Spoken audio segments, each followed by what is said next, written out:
어려움을 이기려면 이런 말씀의 제목으로 은혜를 나누기를. 1905년. 여러분, 1905년에 무슨 일이 있었을까요? 우리 역사를 공부하고 있는 수험생들, 을사늑약이 있었죠. 그때 참 어려웠습니다. 그래서 그때 조선 사람, 조선이었으니까요. 이게 1033명을 태운 영국의 배가 40여일 만에 멕시코 땅에 도착을 합니다. 당시 대부분의 이 조선 사람들은 이제 그곳에서 열심히 일을 한 뒤에 금이 환양을 꿈꾸면서 그 땅에 갔었습니다. 그런데 그 땅에 가보니까, 멕시코 땅에 가보니까 엄청난 무더위가 있었습니다. 또 낯선 풍토가 있었습니다. 그리고 그들의 삶은 노예와 같은 삶이 그들에게 기다리고 있었습니다. 당시 이 우리 민족이 이 조선인 노동자들은 이 용설란으로 선박용 밧줄을 만들었어요. 여러분, 용설란이 뭔지 아십니까? 이 모양이 제가 한번 찾아봤어요. 뭐가 용설란인가? 우리가 알로에 있죠. 알로에가 이제 줄기가 쭉 나 있고 끝이 빼쭉하잖아요. 그리고 가시가 있는 것처럼 이 선인장과 이 용설란입니다. 그래서 키가 뭐 사람 키만큼 크기도 해요. 이것을 통하여서 이 수작업을 통해서 여기서 실을 꽂고요.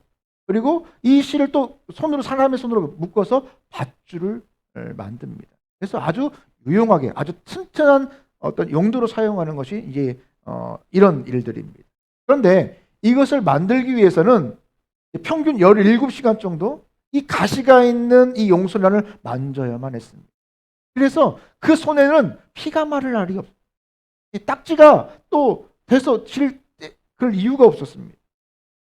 그래서 사람들이 일부는 너무 힘들고 어렵고 또 고향이 그리워서 또 그 삶을 자살로 마감하는 사람이 생길 정도로 그런 어려운 삶을 살아갔습니다. 문제는 그렇게 지옥과 같은 4년의 계약이 끝나고 이제 어떻게 해야 됩니까? 금이 환영해야 되죠. 고국으로 이제 내 집으로 이제 목돈을 가지고 내 집에 가서 또 내 부모와 내 자매, 내 형제들과 내 자식들과 함께 잘 그림과 같은 집을 짓고 살아야지라고 하면서 집으로 돌아가려고 하니까, 여러분, 1905년, 그러면 4년이 지나면 몇 년이에요? 1909년. 바로 1910년 정술국제. 결국 우리나라가 일제의 식민지가 되어지는 그 해가 되어집니다.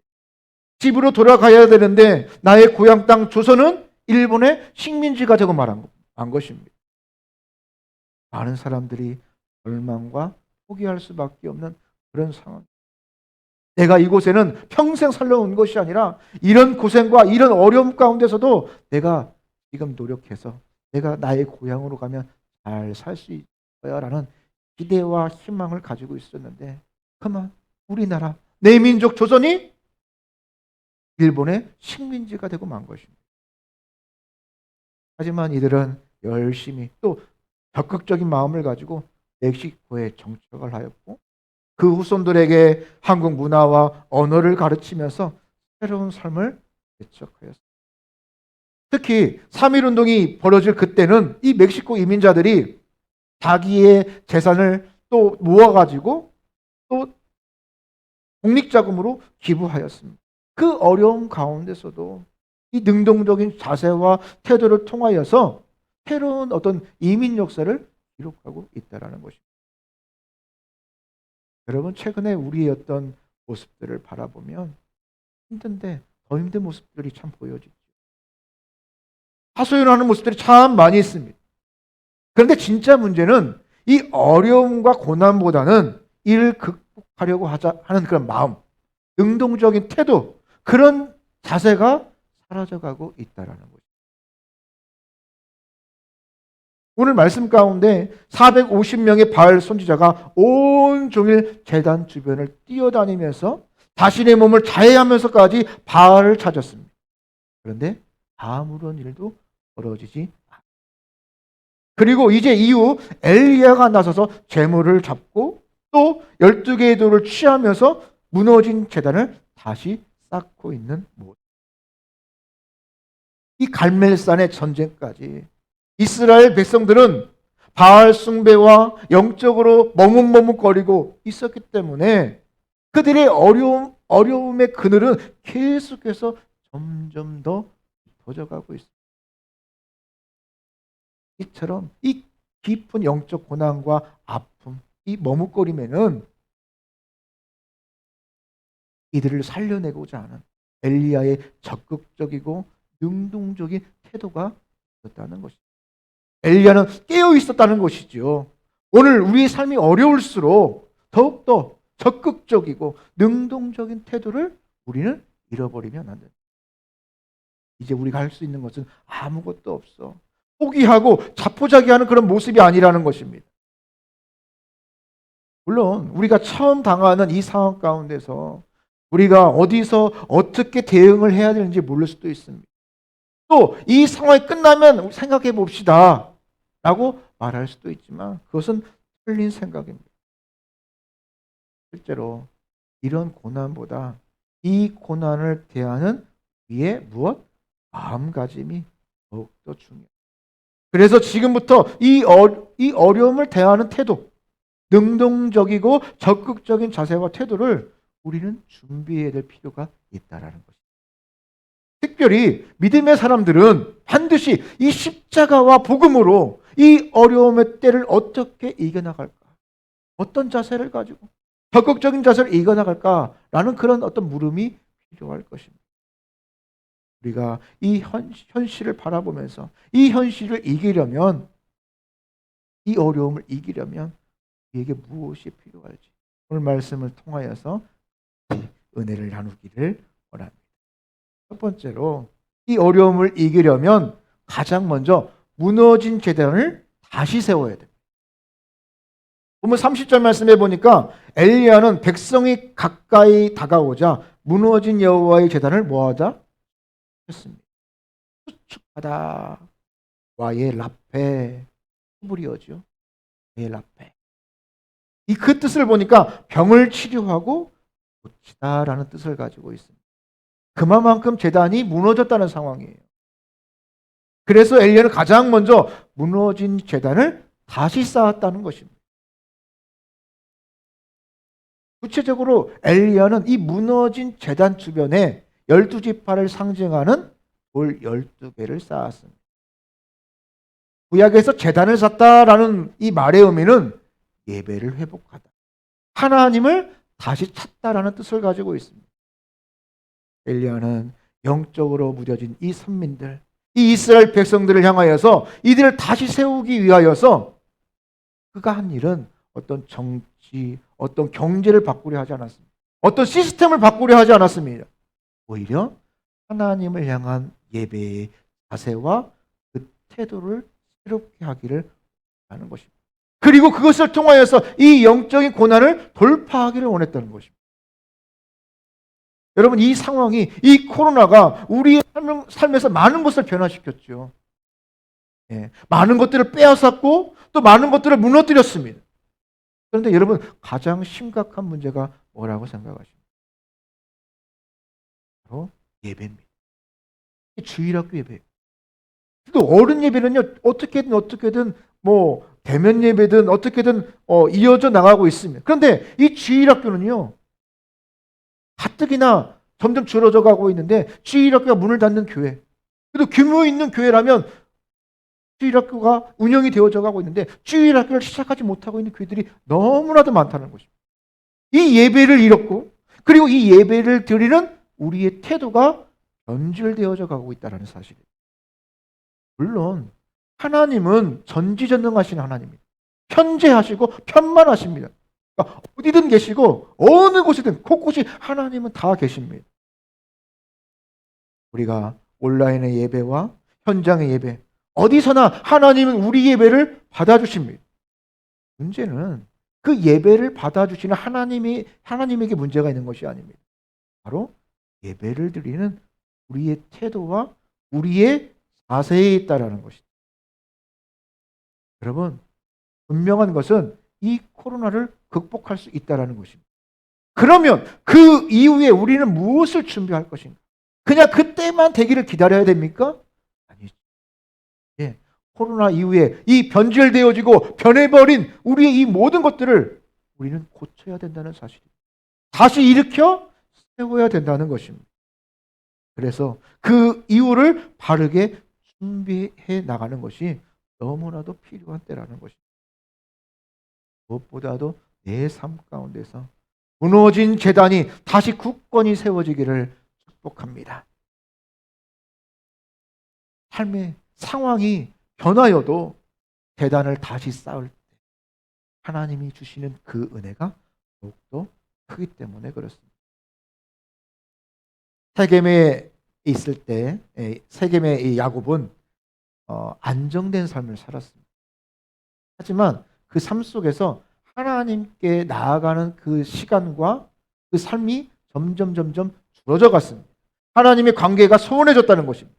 그런데 생각지도 않게 그 딸이 세겜에서 디나가 어떻게 됩니까?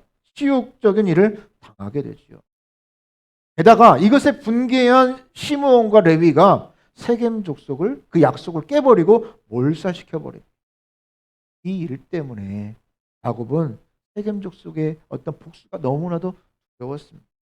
그때 하나님께서 창세기 35장 1절 말씀에 약속을 주시죠. 어떤 약속을 주십니까? 너는 이렇게 해라라고 약속을. 그 야곱에게 너는 베델로 나가라. 그리고 다시 제단을 쌓으라라고 그에게 명령하십니다. 지금 어렵고 힘들고 두려운 일이 그 앞에 놓여 있는데 뭐 군대를 뭐 재건해라, 뭐 무엇 성을 쌓아라, 뭐 음식을 뭐 식량을 비축해라, 다가올 때를 대비해라, 뭐 몸을 만들어라, 뭐 그런 뭐 실질적인 준비가 아니라 하나님이 야곱에게 명했던 것은 베델로 올라가서 다시 것을 명령합니다. 그 말을 들었던 두려웠던 야곱은 이 하나님의 말씀을 듣고 다시 힘을 냅니다. 그리고 단을 쌓자 베델로 올라가게 되죠. 이런 능동적인 태도로 생명을 위협하는 어려움과 고난에 넘어지지 아니하고 야곱은 든든히 세워질 수가 있었습니다. 그렇게 다시 마음을 잡고 하나님의 명령대로 하나님 앞에 제단을 쌓으며 일어섰던 것입니다. 그러므로 우리도 마찬가지입니다. 우리에게 무너진 이 제단을 다시 쌓아야 된다는 것이죠. 예배에 소홀했던 나의 모습, 예배를 멀리했던 우리의 모습들 온전히 회개하며 나아가기를 원합니다. 오늘 엘리야는 일부러 12개의 돌을 취하고 있어요. 11개도 아니고 10개도 아니고 그리고 보니까 여기는 잘하고 여기는 못하고 하니까 한 10개 정도만 합시다. 뭐 그렇게 한 것이 아니라 12개, 12지파 전부입니다. 12개를 취하면서 전부의 마음을 품고 제단을 쌓고 있다는 것입니다. 이스라엘의 일부가 아니라 12지파 전부가 영적으로 무너졌고 또 하나님께 나아가는 그의 모습이 멀어졌기 때문입니다. 에이 목사님 저는 그래도 예배도 한 번도 안 빠졌고요. 열심히 드렸고요. 나름 헌금 생활도 잘했고요. 하나님께 이렇게 나갔습니다. 저는 그럴 필요 없어요. 라고 되물을 수도 있을 것입니다. 오늘 엘리야가 12개의 돌 전부를 취했다는 거죠. 우리 모두가 다시 한번 하나님 앞에 돌을 세우고 또 제단을 세우며 예배하며 나아가기를. 그래서 그 제단을 다시 쌓기를 원했던 것입니다. 우리 예배가 무너지고 여전히 우리가 어려움 가운데 허덕이는 이유가 있습니다. 또 회개가 온전하지 않기 때문에 하나님을 향한 나의 회개가 온전하지 않다는 것입니다. 말은 예배를 드리지 못함이 안타깝고 아파하지만 실제 삶은 여전히 무너진 제단을 방관하고 있고 그냥 외면하고 살아가고 있다는 것입니다. 상황이 이런데 어떻게 할 거야? 하나님도 이해하시겠죠. 여러분 회개는 무엇입니까? 회개는 나의 만족이 아닙니다. 나를 위한 것이 아닙니다. 하나님께서 원하시는 만큼 깊고 온전하게 하는 것이 바로 회개해야 된다는 것입니다. 그래야 무너진 재단을 다시 쌓을 수 있는 것입니다. 그냥 일부 생각나는 나의 죄를 내려놓는 것보다 내 마음속 깊은 곳에부터 무너진 영적인 재단을 다시 쌓아야 한다는 것입니다. 내 심령을 다 비워서 회개의 자리로 나아갈 필요가 있다는 것이죠. 어떤 여인이 자신이 어릴 적에 살았던 집을 구입을 했습니다. 자기 추억이 있는 집이지요. 근데 그 집 가운데는 뭐가 있냐면 우물이 있어요. 그 우물에 참 기억이 많아서 그 집을 옛날 그 집을 구입한 다음에 그 집의 우물을 다시 복원하기를 원했습니다. 이 우물을 안에 보니까 막 방치되어졌고 우물들이 가득 채워졌습니다. 그래서 전문가들을 불러서 인무들을 고용해서 그 우물을 다시 오염 물질을 제거하고 다시 또 파기도 하고 다시 해서 이제 복원을 시작을 했습니다. 그런데 계속 이 여인이 이들 인부들에게 좀 더 파세요. 이 정도면 된 것 같은데요. 근데 계속 좀 더 파세요. 더 파세요. 계속 요구를 하는 것입니다. 힘들지만 계속 고용인이 말을 하니까 어쩔 수가 없었죠. 그런데 그 우물 밑바닥에서 주전자 하나가 나오자 이 여인이 이제 됐습니다. 이제 다 팠네요라고 하면서 이제 그만할 것을 말을 했습니다. 이 인부들이 왜 이 주전자가 나올 때까지 기다렸냐라고 물어보니까 자신이 어렸을 때 이 우물을 처음 팔 때 처음 끝까지 깨끗한 우물이 나올 때 자기가 그 우물에 이 주전자 하나를 빠뜨렸다는 거죠. 그러니까 그 주전자가 있는 그곳이 가장 깨끗했던 처음의 상태라는 것이죠. 그래서 그 주전자가 나올 때까지를 기다린 것입니다. 이처럼 회개는 내 심령의 오물을 버리는 거잖아요. 그렇죠? 더러운 것들 버려내는 것입니다. 중간에 멈추는 것이 아니라 내 심령 가운데 가장 깊은 곳에 밝혀지기 싫은 그런 아픔까지도 드러내질 하나님께 다 내어 놓아질 이로써 회개의 온전한 회개의 모습이 무너진 재단을 수축하는 것은 내 결단과 내 각오로만 되는 것이 아닙니다. 내 속에 깊은 죄, 온전히 비우려는 이 능동적인 태도와 어떤 회개가 있어야 다시 예배를 회복할 수가 있다는 것. 세상은 지금의 이 상황을 어떤 치료제나 백신을 만들면 다 극복할 수 있다고 하지만 여러분 믿음의 자녀들은 먼저 내 안에 무너진 재단을 다시 쌓아야 할 것입니다.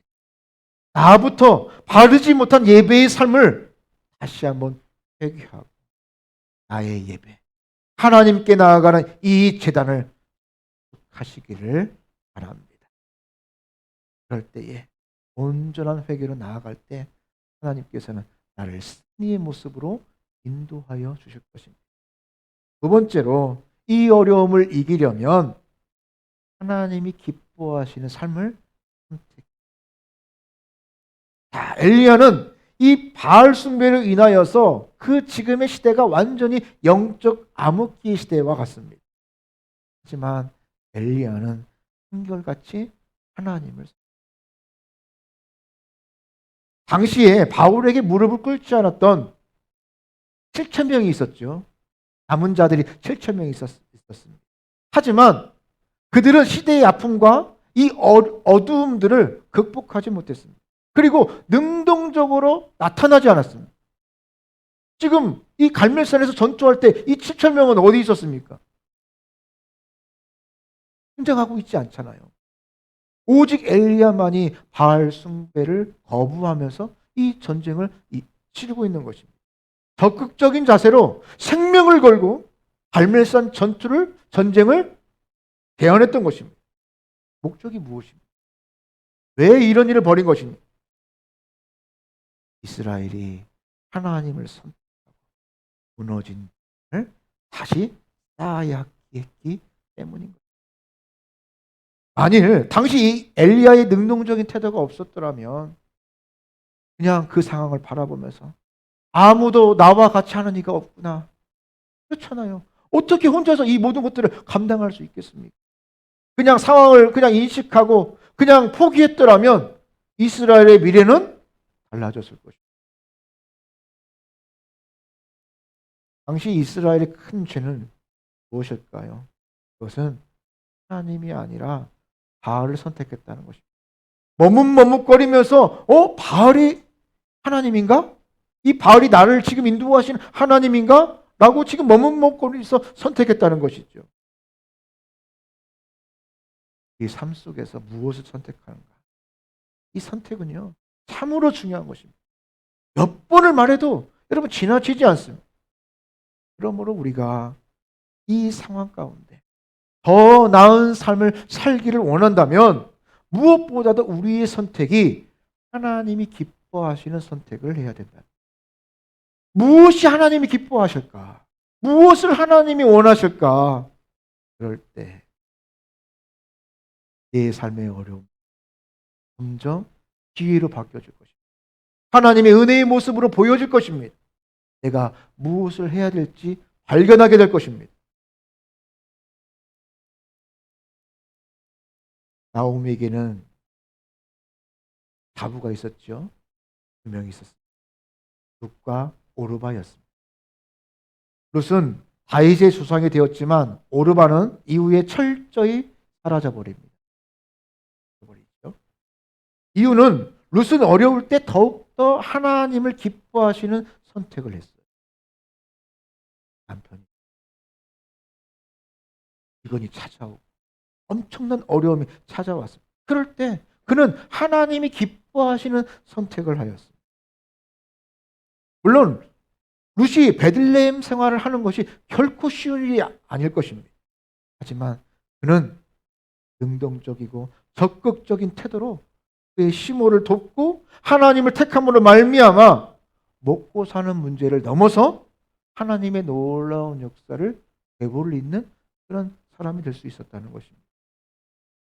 그래서 보아스와 가정을 이루게 되고 또 자녀를 선물로 받게 되어지고 아름답고 귀한 이름으로 남길 수 있었다는 사실입니다. 핵심은 이 룻의 능동적인 태도, 하나님이 기뻐하시는 선택을 한 그 인생, 그 선택이 그의 어떤 인생과 그의 가정과 그의 모든 것을 완전히 손끝에 바꿀 수 있었다는 것입니다. 구체적으로 고난을 이기는 이런 능동적인 자세로 살아간다면 여러분 하나님께서 그와 함께하여 주시고 그 길을 열어주실 것입니다. 그런데 우리가 그 일을 반복적으로 하면 그 일이 무엇이 되냐면 습관이 되죠. 또 그 일들을 또 반복적으로 하면 생활이 되고요. 생활을 또 반복적으로 하면 그 사람의 인격이 됩니다. 그래서 내가 무엇을 반복적으로 하는가? 우리 가만히 내 자신을 바라볼 필요가 있습니다. 오늘 보면 34절 말씀해 보니까 다시 그리하리라 하여 다시 그리하니 또 이르되 세 번째로 그리하리라 하여 또 세 번째 그리하니라고 말씀합니다. 여기서 우리는 그리하라, 그리하니, 또 그리하라라는 이 같은 단어가 앞에서부터 보면 4번 반복된 것을 우리 주목할 필요가 있습니다. 그러니까 부족해도 우리 각자가 하나님이 기뻐하시는 선택을 반복해서 할 필요가 있다는 거예요. 그 반복적으로 하면 그것이 습관이 되고 습관이 반복되면 생활이 되고 그 생활이 반복되면 내 신앙의 인격이 될 수 있음을 우리 기억해요. 그러므로 우리 매사에 하나님이 기뻐하시는 선택, 그 선택을 계속해서 반복하는 것이. 왜 이 의미 없는 일을 내가 왜 해야 될까? 그렇지 않습니다. 우리가 그 일을 감당함으로 말미암아 하나님이 주시는 놀라운 은혜가 크다는 것이지요. 인생은 습관과 버릇의 산물입니다. 아름다운 인생은요, 아름다운 습관이 계속해서 쌓여져서 만들어지면 그것이 아름다운 인생이 되는 것입니다. 반면에 추한 인생은 뭐 다른 게 있나요? 추한 습관이 쌓여지면 추한 인생으로 살아갈 수밖에 없는 것입니다. 환경을 탓할 필요가 없습니다. 세속적인 문화, 거짓, 이 폐역이 쌓여진 이것 모든 것들이 습관이 되어지면, 그 언어가 내 삶 속에 습관이 되어지면, 여러분 어떻게 그 삶이 선하게 사용되어질 수 있겠습니까? 반대로 말씀을 가까이 하고 신실하게 제단을 쌓으며 기도하는 습관, 정직한 습관, 사랑하는 습관, 용서하는 습관, 그것이 내 삶 속에 습관이 되고 생활이 되어지면 그것이 하나, 둘 반복되어지다 내 삶의 모습이 되어지는 것이죠. 여러분, 그런 삶 얼마나 복된 삶입니까? 우리가 이 어려움을 이기려면 이제부터라도 선한 습관을 만들어야 된다는 거예요. 의식적으로 목적을 가지고 선한 습관으로 나아가야 된다는 것입니다. 악한 모습들은 내어놓아야 된다는 것입니다. 마귀는 항상 조금 더, 좀 더 있다가, 1년만 있다가, 좀 더 잘하면 계속 망설이게 하고 미루게 만듭니다. 하지만 하나님은 바로 지금부터 나의 선한 습관들로 펴지기를 원하십니다. 여러분, 기도하는 습관을 가지면 어떻게 될까요? 어려운 일이 생길 때, 좋은 일이 생길 때, 어떤 나누고 싶은 일이 생길 때 기도의 습관이 되어지면 하나님 감사합니다. 하나님 어떻게 할까요? 하나님 또 이건 어떻게 해나갈까요? 내 삶의 어려운 일, 좋은 일, 기쁜 일, 이 모든 것들을 능히 이기고 하나님의 은혜로 채워질 것입니다. 말씀을 보는 습관을 가지면 어떻게 될까요? 말씀을 통하여 그의 말씀을 듣게 되고 그 길을 바라보게 되고 하나님 하늘로부터 주어지는 그 은혜를 공급받을 수 있을 것입니다. 제단을 쌓는 습관을 만들어 가시기 바랍니다. 내 인생과 내 가족과 교회의 미래를, 이 민족의 미래를 바꿀 수 있을 것입니다. 물론 습관을 바꾼다는 것은 참으로 어려운 일입니다. 힘든 일입니다. 아니 어떤 사람은 바뀌지 않는다라고 단언할 수도 있을 것입니다. 말씀을 가지고 또 하나님을 의지하며 나아갈 때 이 모든 것들은 은혜의 모습으로 죄인인 나를 하나님의 자녀 삼아 주셨던 것처럼 내 삶도 점점 하나님의 자녀로 성장시켜 줄 줄 믿습니다. 이것이 반복되고 반복되면 오히려 이런 것들이 익숙해집니다. 처음에는 어색하지요. 내 옷이 아닌 것 같지요. 하지만 나중 시간이 지나 보면 오히려 더 편해질 것입니다. 특별히 교회에서 이렇게 예배를 드립시다. 이것을 합시다. 1년에 이게 성경을 읽읍시다. 이렇게 기도합시다. 전도합시다. 이런 훈련을 받읍시다. 이렇게 또 사역을 또 나눌 때에 우리는 이 모습 속에서 능동적으로 적극적으로 거룩한 습관들을 만들어 가기를 바랍니다. 이 함께 만들어가는 것이에요.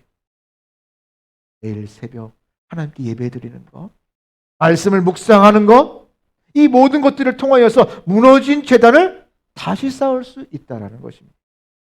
이번 주의 미션 숙제는 무엇이냐면 선한 습관을 다시 시작하는 것입니다. 그래서 새벽 예배 제일 첫 번이에요. 예배드리고 내가 드릴 수 있는 최고의 예배, 최선의 예배를 드리는 것입니다. 내가 있는 그 자리에서 하나님 옆에 나아가는 것입니다. 말씀을 묵상하는 것입니다. 죽어가는 영혼들에게 하나님의 그 구원을 전도하는 것입니다. 선한 습관을 시작하고 내 말투를 바꾸는 것입니다. 부정적인 언어, 짜증스러운 언어, 그것부터 바꾸는 것입니다. 또 말씀으로 한 사람을 찾아감으로 전도하는 습관. 사람을 바라볼 때 저 사람은 교회 다닐까? 저 사람에게 전도하면 어떻게 될까? 사람을 볼 때 이 전도적 구속사적 관점으로 바라보는 거예요. 어떻게 하면 하나님의 그 나라를 확장시킬 수 있을까? 전도의 습관을 만드시기를 바랍니다. 성경 읽기와 묵상을 통하여서 하나님을 더 깊이 만나는 그런 습관들을 시작하시기를 바랍니다. 이는 기회가 분명히 나에게 있습니다. 오늘도 나에게 기회를 주십니다. 그 기회를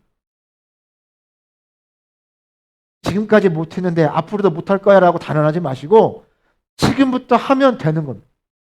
내일로 내일을 미루면 안 되고 지금부터 하면 하는 거예요. 그게 답입니다. 지금부터 하면 할렐루야. 분명히 우리에게 기회를 주십니다. 거룩한 습관을 만들고 나아가기를 하나님은 좋아하신다.